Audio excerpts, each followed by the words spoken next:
Batgirl and the Birds of Prey number 12. I'll keep this quick, this is just me. Yeah, so last issue it was revealed that Catwoman was the one who had hired, or who had stolen stuff from this company, TerraCare, I think her name was. And Calculator's finally get kidnapped because they want the stuff back, even though Catwoman, didn't do this intentionally for this effect. But, so, this issue was a lot of fun. This issue had Barbara calling Bruce and be like, yeah, I need to speak to Selina. Could you set something up, please? He's like, no, Babs, this is kind of a bad time. We're it's a really funny situation for us right now. So, it's nicely kind of tying into like what's going on with them elsewhere. But he agrees reluctantly, and Selina shows up, and it's like morning on a rooftop, and you just see like what looks like Batman in the distance on one of the rooftops. And it's like, but she gets closer, and there's like Selina has like some stupid line, like as she gets closer, like, oh, tall, dark, and mysterious, just like how I like them. That's how I like my bats. Yeah. And she gets close, and it's actually Barbara just holding up one of his kills. And she's like, sorry, Selina, it's just me. And he's like, oh, and she's like, damn it, I knew there's something was fishy when he asked him 8 a.m. So yeah, good stuff. Good. Playing on what's going on elsewhere, playing on like, oh, I should have known this was fishy because it's daytime, kind of stuff. And they fight for a little bit because Selina's like, damn, you tricked me. But then as soon as like Batgirl like yells out, like, there's hostages at stake here because of what you did. We have to solve something. And she's like, okay, right, stop, time out, what's going on?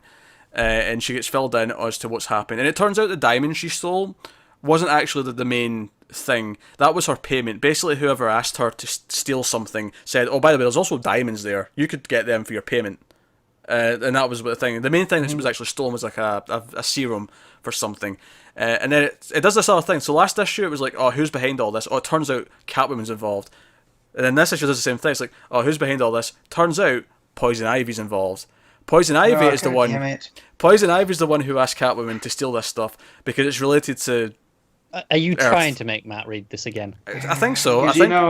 I'm doing my best. So Catwoman basically agrees to like help deal with this, but it turns out Ivy's is actually infiltrated the building. She's in there pretending to be a scientist right now.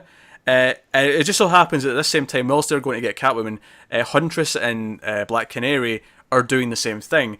Black Canary shows up dressed in like a suit, like she's wearing pants and everything, which Huntress like cracks a joke at. And Huntress is there as like a repairman or repairwoman, I suppose.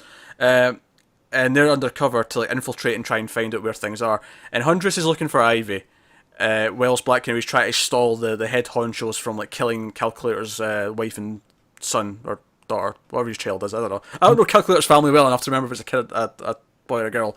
But, that's fine.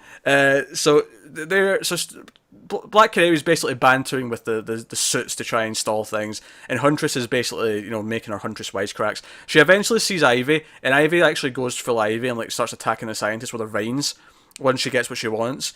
And Huntress tries to sort of take her on. And I love one little touch here that I really like is that Huntress, because she was disguised in like a sort of repairman outfit, is she takes off her shirt and she puts on like her mask, but because she was in disguise, she only has like a Huntress t-shirt on instead of like her actual outfit. And that's really funny. So she has a crossbow out, and this is all going down. She's trying to talk Ivy down, but Ivy's like, no, these people are doing crimes against Mother Nature and all this. Mother Nature can't fight for itself, but I will. And it's classic Ivy. And she's like doing whatever she's doing. So the big sort of ending of this issue is that Ivy's taken over this whole building. We see it from outside, and there's vines going all around the building, and like Canary and Huntress are in there. Calculator's family's in there. And Canary and Huntress actually get the family, and Canary's like screaming her way through the vines, and they're getting out, but they're still kind of trapped with the more vines. Like they're trying to get out, and it's at this point that Catwoman and Batgirl, along with Calculator and Oracle, are like speeding towards the building, and Catwoman's like, "Yeah, it's okay. I broke in here once. We can do it again." And that's the cliffhanger before next issue. So I had a lot of fun. This is probably the best arc this series has had. But I'm there. It's a lot of fun. It's nothing super deep. It's purely what I've liked about this from the start has been the characters and their interaction with each other. And this is just adding a whole like having Catwoman and Ivy be involved now. It's just and even tying in what's going on with Selina and Bruce into like what it's like for her to ask for her help right now. Like it factors into the decision. I really like.